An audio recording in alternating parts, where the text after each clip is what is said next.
So students, आज का जो हमारा टॉपिक है that is small business and entrepreneurship. ठीक है, तो सबसे पहले हम लोग एंटरप्रेन्योरशिप के बारे में पढ़ेंगे, क्या होती है, और फिर हम इसके बाद लास्ट में स्मॉल बिजनेस वाला जो टॉपिक है वो हम डिस्कस करेंगे। सबसे पहले आप देखेंगे स्क्रीन पे एंटरप्रेन्योरशिप डेवलपमेंट। तो एंटरप्रेन्योर कौन होता है? एंटरप्रेन्योर होता है कोई भी ओनर, मालिक। ठीक है, तो एंटरप्रेन्योरशिप डेवलपमेंट क्या है? देखो, एंटरप्रेन्योरशिप एक ऐसा प्रोसेस है जिसमें अपनी खुद की बिजनेस स्टार्ट की जाती है। यानी अब जैसे आप कई बार सुनते होंगे नाम एंटरप्रेन्योर है, तो एंटरप्रेन्योर का मतलब है अपनी खुद की बिजनेस स्टार्ट करना। ठीक है, the person who sets up the business is entrepreneur. जो व्यक्ति कोई बिजनेस को शुरू करता है वो एंटरप्रेन्योर कहलाता है। And the outcome of the process is called enterprise.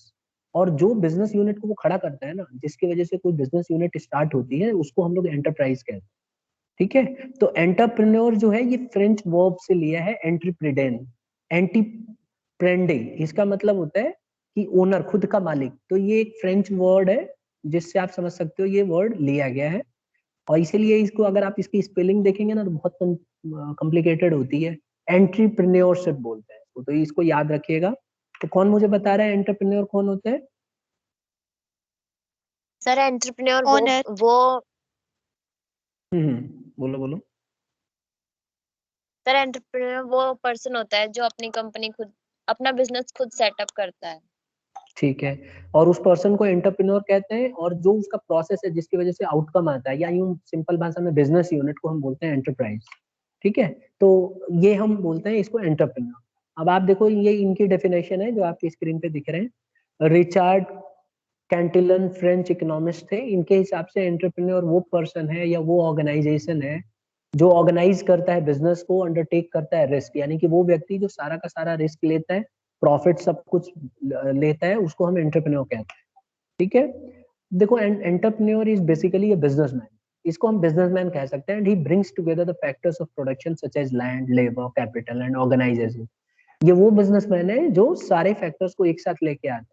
चाहे वो जमीन की बात करें हम, चाहे लेबर की बात करें, चाहे वो जो पैसा उसमें बिजनेस के अंदर लगा हुआ है उसकी बात करें। क्योंकि आपको पता है बिजनेस के अंदर कैपिटल लगा होता है। तो ये सारा का सारा जो ऑर्गेनाइज करता है, जो लेके आता है, इन सबको एक साथ गेट टुगेदर करता है, इसको हम लोग एंटरप्रेन्योर बोलते हैं। ठीक है, and entrepreneur is more than a businessman. देखो, एंटरप्रेन्योर जो होता है ना, बिजनेसमैन से इसको ज्यादा बड़ा माना जाता है। क्यों? If a businessman brings some innovation to his activities and eyes on the value addition to his products or services, he is called entrepreneur. तो अगर कोई बिजनेसमैन कोई नया इनोवेशन लेके आए और कोई एक्टिविटीज में कुछ ऐसे एडिशन कर दे, प्रोडक्ट में कोई अलग से कोई ऐसे फीचर्स ला के जोड़ दे, तो उसको हम लोग एंटरप्रेन्योर बोलते हैं। सारे जो एंटरप्रेन्योर्स होते हैं ना, उनको हम बिजनेसमैन बोलते हैं, लेकिन सभी बिजनेसमैन को हम एंटरप्रेन्योर नहीं बोलते।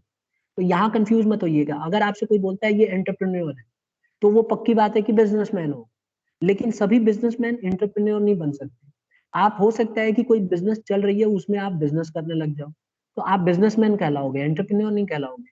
बेसिकली एंटरप्रेन्योर वो व्यक्ति होता है जिसने बिजनेस को स्टार्ट किया, जिसने बिजनेस में आइडियाज लेके आया, इनोवेशन लेके आया, कोई नई चीज जोड़ के उसने किया है, तो उसको हम लोग एंटरप्रेन्योर बोलते हैं। तो बहुत ही कॉमन डिफरेंस है, मतलब एक सिंपल सा डिफरेंस ये है कि businessman is the one who carry on business, but the entrepreneur is the one who starts the business, who gives some ideas, who adds some value to the business। तो उसको हम entrepreneur बोलते हैं।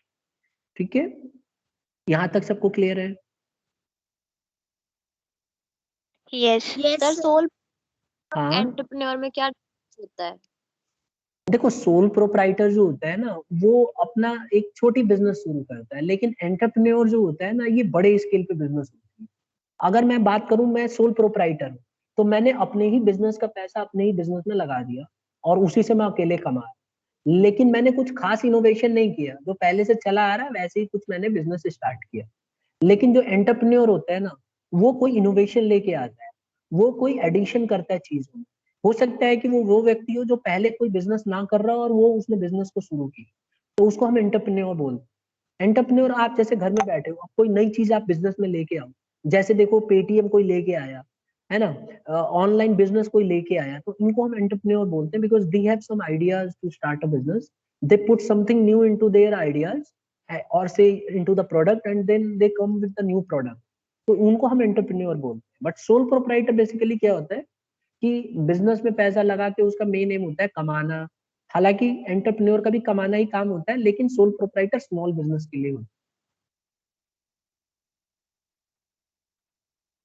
इसके अंदर बहुत सारे लोग इन्वॉल्व होते हैं। अब देखो ये वाली लाइन देखते हैं एक बार, entrepreneurship is the purposeful activity of an individual or a group of associated individuals undertaken to initiate, maintain or organize profit oriented business units for production or distribution of economic goods and services। तो entrepreneurship एक purposeful activity होती है जो किसी individual के द्वारा या फिर ग्रुप ऑफ एसोसिएशन या ग्रुप ऑफ पीपल के द्वारा शुरू की जाती है, जिसमें वो कोई ना कोई इनिशिएटिव लेता है और ऑर्गेनाइजेशन को प्रॉफिट करने की कोशिश करता है। और इसमें जो है प्रोडक्शन का भी काम हो सकता है या डिस्ट्रीब्यूशन का भी काम हो सकता है, गुड्स एंड सर्विसेज देने का भी काम हो सकता है। यहां तक क्लियर है सबको? तो बहुत ही सिंपल भाषा में अगर हमसे कोई पूछे कि what do you mean by entrepreneurship, तो हम बोल सकते हैं कि entrepreneurship is a purposeful activity where individual or group of associated individuals undertake to do something to earn more and more profits, and it also contains production or distribution of goods and services। यहाँ तक clear है सबको? Sir हाँ sir बोलो। Entrepreneur एक individual ही होना जरूरी है या फिर वो कोई ऑर्गेनाइजेशन भी हो सकती है? वो ऑर्गेनाइजेशन भी हो सकती है, एक कोई एसोसिएशन भी हो सकती है। यही कॉमन डिफरेंस है सोल प्रोप्राइटर और एंटरप्रेन्योर। एंटरप्रेन्योरशिप जो है ये ग्रुप ऑफ पीपल होती है। जब जब ग्रुप ऑफ पीपल, बहुत सारे लोग मिलके काम करने लगे उस काम के लिए, तो एंटरप्रेन्योरशिप हो जाती है। ठीक है, जैसे देखो, जैसे आप सिंपल भाषा में देखो, जैसे मैंने कोई चीज इन्वेंट की, सपोज करो घर में बैठे बैठे मेरे दिमाग में आइडिया आई कि मैं इस तरह से कोई चीज बनाऊंगा, और मैंने उसको अप्लाई कर दिया और फिर बहुत सारे लोग उस काम को पूरा कर रहे हैं, तो उसको हम बोलेंगे एंटरप्रेन्योरशिप। ठीक है, जैसे ग्रोफर्स का ऐड देखते हो आजकल आप लोग, ग्रोफर्स का ऐड आता है, देखा है आप लोगों ने? Yes sir. ब्लिंकिट आजकल बहुत ऐड आते हैं। तो ग्रोफर्स का काम क्या होता है? ग्रोफर्स क्या काम करता है बेटा, बोलो। ये रहा देखो। सर ग्रोसरी को घर पे डिलीवर करने का काम। ठीक है, बिल्कुल सही जा रही हो, ग्रोसरी को घर पे डिलीवर करना, राइट। और बोल ये लोग वादा करते हैं कि हम लोग 10 मिनट्स में, विद इन 10 मिनट्स, देखो ये रहा। अब देखो ये उसी की मैंने साइट वैसे ओपन की है, इसके ऐप भी हैं, आप देखेंगे तो। अब ये ओपन नहीं हो रहा है, मैं ये कह रहा हूँ। अब देखो इसमें ये सारे स्टोर रूम्स हैं इसमें, मैं एक बार हटा रहा हूँ, अगर हट जाए तो, हट नहीं रहा है। ग्रोफर्स का काम है ग्रोसरी आइटम्स वगैरह देना, विद इन 10 मिनट्स ये कहते हैं हम डिलीवर कर देंगे। आप ऑर्डर करोगे 10 मिनट्स के अंदर आपके सामान घर पे आ जाएगा। तो कुल मिला के ये किसी एक ने आइडिया बनाई, लेकिन अब ये कंपनी चल रही है तो देखो कई हजार लोग जुड़े हुए हैं। ठीक है, अकेला आदमी तो नहीं कर सकता था ना, तो इसको हम एंटरप्रेन्योरशिप कहेंगे। बात क्लियर हो गई सबको? Yes sir. और जिसने ये आइडिया लेके आया वो एंटरप्रेन्योर था। ठीक है, द पर्सन हु इनिशिएटिव, जिसके दिमाग में ये आया कि ऐसा हो सकता है, वो एंटरप्रेन्योर था। लेकिन एंटरप्रेन्योरशिप क्या है? वही पर्पसफुल एक्टिविटी जिसमें बहुत सारे लोग मिलके काम करने लगे उसको पूरा करने के लिए। क्योंकि उसके दिमाग में ये आया कि क्यों ना ग्रोसरी के आइटम लोगों के घर घर पहुंचाया जाए। उसके दिमाग में ये आया कि क्यों ना ऐसे करा जाए, क्योंकि लोगों के पास आजकल टाइम नहीं होता, तो अगर हम उनको ग्रोसरी का सामान घर बैठे बैठे देंगे तो अच्छा खासा बिजनेस हो जाएगी हमारी और उनको भी फायदा हो जाएगा। तो वो एंटरप्रेन्योर था। लेकिन क्योंकि उसके दिमाग में इनोवेटिव आइडिया आई, लेकिन जो ये काम सब लोग मिलके कर रहे हैं दैट इज एंटरप्रेन्योरशिप। क्योंकि इसमें डिस्ट्रीब्यूशन का भी काम करना है, सर्विसेज भी प्रोवाइड करनी है, तो ये सारी चीज इसमें आती है। अब हम बात करेंगे students characteristics of entrepreneurship. Entrepreneurship की कैरेक्टरिस्टिक्स क्या होती है? देखो सबसे पहला होता है सिस्टमैटिक एक्टिविटी। एंटरप्रेन्योरशिप जो है ये सिस्टमैटिक एक्टिविटी होती है, स्टेप बाय स्टेप होता है और पर्पसफुल एक्टिविटी होती है। इसके लिए ना आपको बहुत सारे स्किल्स की जरूरत होती है, नॉलेज की जरूरत होती है, कॉम्पिटेंसी की जरूरत होती है, जिसको हम एक्वायर कर सकते हैं, प्राप्त कर सकते हैं, लर्न कर सकते हैं, डेवलप कर सकते हैं पढ़ाई के थ्रू, ट्रेनिंग ले सकते हैं, ऑब्जर्वेशन एक्सपीरियंस से होता है। ठीक है, तो एंटरप्रेन्योर्स जो होते हैं ना, ये बनाए जाते हैं, पैदा नहीं होते। मतलब देखो कई लोगों का ये मानना है कि अपने आप ही ये मतलब जन्म से ये टैलेंट होता है लोगों के अंदर, ऐसा बिल्कुल नहीं। बिजनेस ऐसा नहीं मानती। हम लोग लोगों को एंटरप्रेन्योर बना सकते हैं, हम उनको ऐसा कर सकते हैं, उनको पढ़ाई के थ्रू, ट्रेनिंग के थ्रू हम उनको बोल सकते हैं कि आप सोचो। जैसे मैं उस दिन पिछली क्लास में हमने डिस्कस किया था कि दिल्ली गवर्नमेंट ने इनिशिएटिव लिया है कि बहुत सारे बच्चों को नए नए लॉन्च करा रहे हैं, स्टार्टअप्स करा रहे हैं, किया था ना हमने डिस्कस। और कई बच्चों ने उस दिन संडे को प्रोग्राम भी देखा। तो मुझे कोई डिस्कस करेगा क्या उसमें, क्या करती है गवर्नमेंट, क्या करती है बेसिकली? किसी बच्चे ने प्रोग्राम देखा था तो एक बार हैंड रेज करो तो जरा, उस बच्चे से एक बार डिस्कस करते हैं क्या क्या कराया था उन्होंने। तनीषा बंसल ने देखा, और कोई बच्चा ने नहीं देखा? ठीक है तनीषा बेटा, शेयर करोगी क्या क्या उसमें क्या देखा आपने? उसमें गवर्नमेंट 11th-12th के बच्चों को सीड मनी प्रोवाइड करती है, जिससे वो अच्छा बच्चे अपना बिजनेस स्टार्ट करने की कोशिश करते हैं।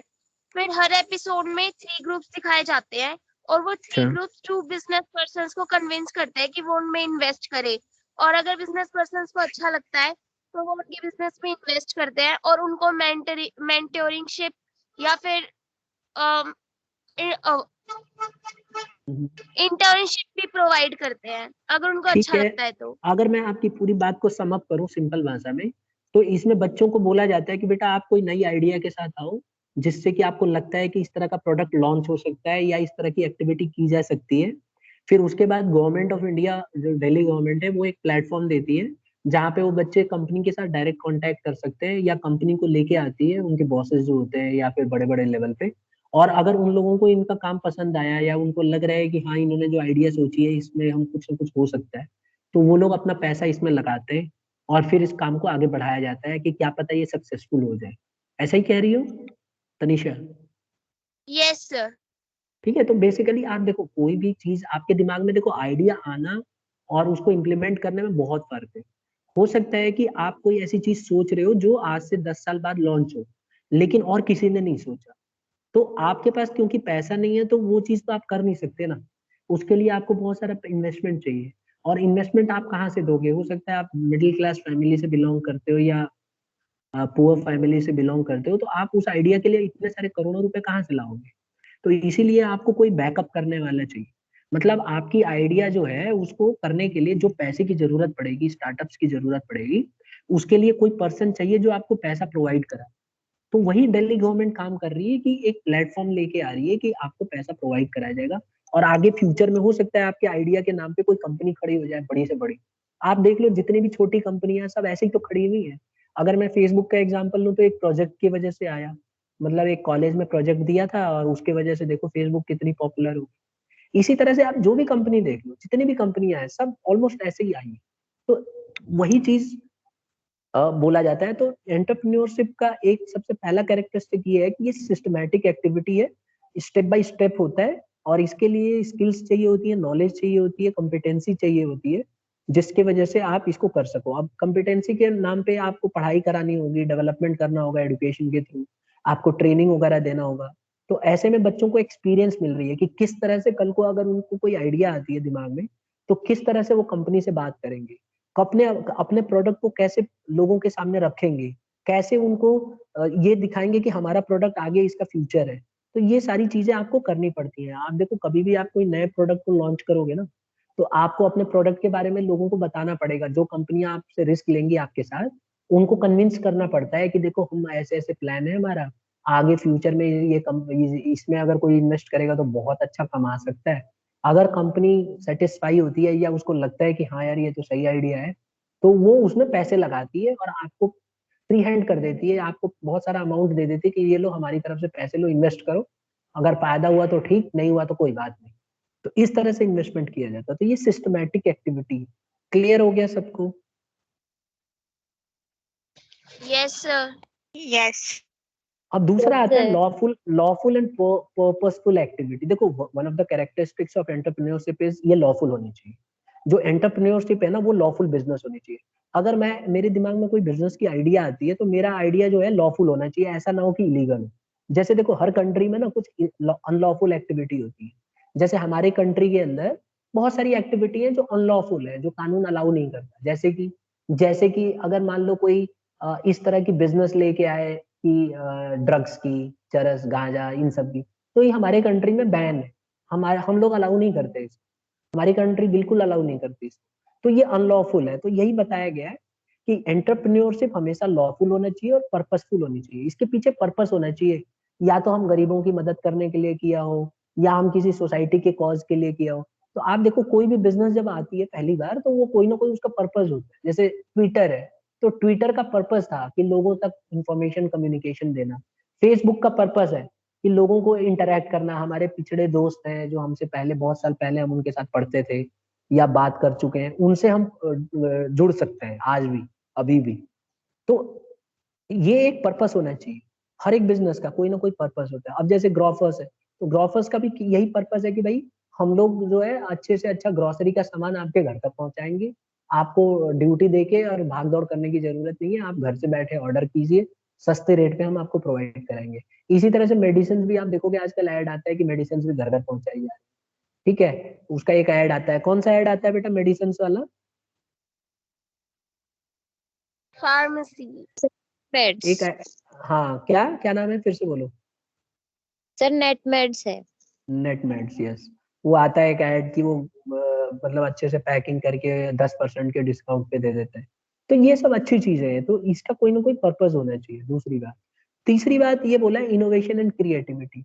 जो एंटरप्रेन्योर होते हैं ना, एंटरप्रेन्योर हमेशा इनोवेशन और क्रिएटिविटी लाते हैं बिजनेस के अंदर, ठीक है। आप जितने भी देख लो बिजनेस ऑर्गेनाइजेशन में, एंटरप्रेन्योर्स कम विद क्रिएटिविटी, कोई नई चीज लेके आते हैं बिजनेस। तो आप देखेंगे, आप आज की डेट में आप देखो जो भी सामान लॉन्च होता है, कोई ना कोई उसमें इनोवेशन जरूर जुड़ी होती है, कुछ भलाई के अच्छे काम होते हैं उसमें। तो एंटरप्रेन्योर हमेशा इनोवेशन के साथ और क्रिएटिविटी के साथ आता है। और यही मैंने आपको डिफरेंस बताया सोल प्रोपराइटर में और एंटरप्रेन्योर में। जरूरी नहीं है कि सोल प्रोपराइटर कोई नई आइडिया के साथ है। सोल प्रोपराइटर मेरी आपकी तरह कोई बिजनेस पहले से भी लोग करते हैं, हम भी कर सकते हैं, दुकान खोल सकते हैं। तो हमने कोई इनोवेटिव आइडियाज यूज नहीं किए। लेकिन जब हम कोई नई चीज मार्केट में लेके आते हैं, इनोवेटिव आइडियाज के साथ आते हैं और एक पर्पस होता है हमारे इसके पीछे, तो हम इंटरप्रेन्योर कहलाते हैं। फिर है ऑर्गेनाइजेज प्रोडक्शन।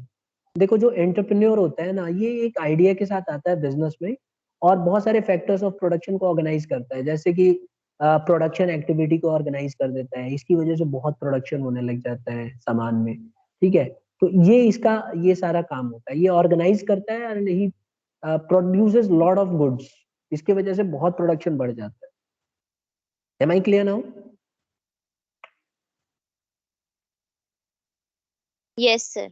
तो एक और पॉइंट है स्टूडेंट्स, कैरेक्टरिस्टिक्स में रिस्क टेकिंग। देखो जो एंटरप्रेन्योर होता है ना, ये बहुत ज्यादा रिस्क लेता है। जो एंटरप्रेन्योर होता है, he take all the risk in the business as he brings all the factors of production including capital. ये वो व्यक्ति है जो सारा रिस्क लेके आता है और प्रोडक्शन में मतलब अपना पूरा पैसा लगा देता है। बेशक इसने बोरो किया हो या किसी से लिया हो किसी कंपनी से, लेकिन रिस्क तो इसी के ऊपर रहता है ना, क्योंकि बिजनेस में पूरा का पूरा जो इफेक्ट आएगा इसके ऊपर, अकेले के ऊपर गाज गिरेगी। अगर सक्सेसफुल रहा तो ठीक, नहीं रहा तो इसको बंद करना पड़ेगा अपने बिजनेस। तो ये हमारे पास 5 कैरेक्टरिस्टिक्स है जो एक एंटरप्रेन्योर को ध्यान में रखना पड़ता है। और एंटरप्रेन्योरशिप के कैरेक्टरिस्टिक है, पहला सिस्टमैटिक एक्टिविटी होनी चाहिए, दूसरा लॉफुल एंड पर्पसफुल एक्टिविटी होनी चाहिए, कोई भी बिजनेस अनलॉफुल नहीं होनी चाहिए, लॉफुल होगी तभी जाके एंटरप्रेन्योरशिप मानी जाएगी। तीसरा, हमेशा इसके अंदर इनोवेशन और क्रिएटिविटी का होना जरूरी है, इसके अंदर बिना इनोवेशन के काम नहीं हो सकता, इनोवेशन मस्ट है। और चौथा, ऑर्गेनाइजेस प्रोडक्शन। ये प्रोडक्शन को ऑर्गेनाइज करता है, he produces lot of things, तो बहुत सारा गुड्स को प्रोड्यूस करता है। और the last point is risk taking, he takes all the risk, सारा का सारा रिस्क अकेले लेते हैं। ओके, हो सकता है कि इसने दूसरे बिजनेसमैनों से बात की हो, उनको भी अपने साथ इन्वॉल्व किया हो, लेकिन जो इनोवेटिव आइडिया थी वो इसी की थी, तो इसका पूरा सबसे ज्यादा दाव पे अगर कोई है तो ये खुद होता है। ठीक है, यहाँ तक क्लियर है स्टूडेंट्स? Yes yes sir. ठीक है। अब हम अगले टॉपिक में ना स्टार्टअप इंडिया स्कीम के बारे में पढ़ेंगे। आपने सुना होगा आजकल बहुत पॉपुलर हो रहा है स्टार्टअप इंडिया, जैसे कि तनीषा ने बताया। ये स्टार्टअप इंडिया स्कीम के तहत ही है कि हम कोई नए नए सामान के साथ आते हैं, हमारी गवर्नमेंट बहुत इसको प्रमोट कर रही है। गवर्नमेंट का भी ये कहना है कि हम आप कोई नए आइडिया के साथ आओ और हम पैसे आपसे लगाएंगे। कई कंट्री में ऐसे ही होता है स्टूडेंट, जैसे आप देखोगे ना बहुत सारे वर्ल्ड में कंट्री ऐसी है जहाँ पे स्टार्टअप के लिए गवर्नमेंट ऑफ वहाँ के देश की गवर्नमेंट रिस्क लेती है। जैसे आपने कोई नई चीज सोची जो किसी ने नहीं सोची, तो अगर गवर्नमेंट को अच्छी लगेगी ना तो उसमें सारा पैसा गवर्नमेंट लगाती है या किसी और के थ्रू लगवाती है। तो वही चीज है स्टार्टअप। तो इंडिया में बहुत स्टार्टअप्स खुल रहे हैं, लोग नए नए आइडियाज के साथ आ रहे हैं। और बेसिकली जो कॉमर्स के स्टूडेंट्स होते हैं ज्यादातर, या जिनका बैकग्राउंड बिजनेस से रिलेटेड होता है, तो वो ऐसा दिमाग लगा सकते हैं, कोई भी लगा सकता है इनफैक्ट। लेकिन जो लोग अपना खुद की बिजनेस स्टार्ट करना चाहते हैं, जो लोग नई चीज सोच के रखे हैं कि ऐसा करने से ऐसा हो जाएगा, वो लोगों को बहुत बहुत ज्यादा इसमें एक तरह से मौका मिलेगा। और हम पढ़ेंगे कि कैसे गवर्नमेंट ऑफ इंडिया कैसे स्टार्टअप्स को बढ़ावा दे रही है। ठीक है, एक एक करके हम डिटेल में पढ़ेंगे और एग्जाम्पल से समझेंगे कैसे पॉपुलर स्टार्टअप्स इंडिया में पॉपुलर हो गए, जैसे पेटीएम है, फ्लिपकार्ट, स्नैपडील। आप देखो ना, ये सब कितने कितनी जल्दी से पॉपुलर हुए। पहले इनको कोई नहीं पूछता था, आज की डेट में आप देखेंगे बहुत तेजी से इनको बढ़ावा मिला है। कई ऐसी बिजनेस हैं जो एकदम कम अमाउंट से शुरू हुई और आज करोड़ों में डील कर। ठीक है, तो नेक्स्ट क्लास में will be studying this topic.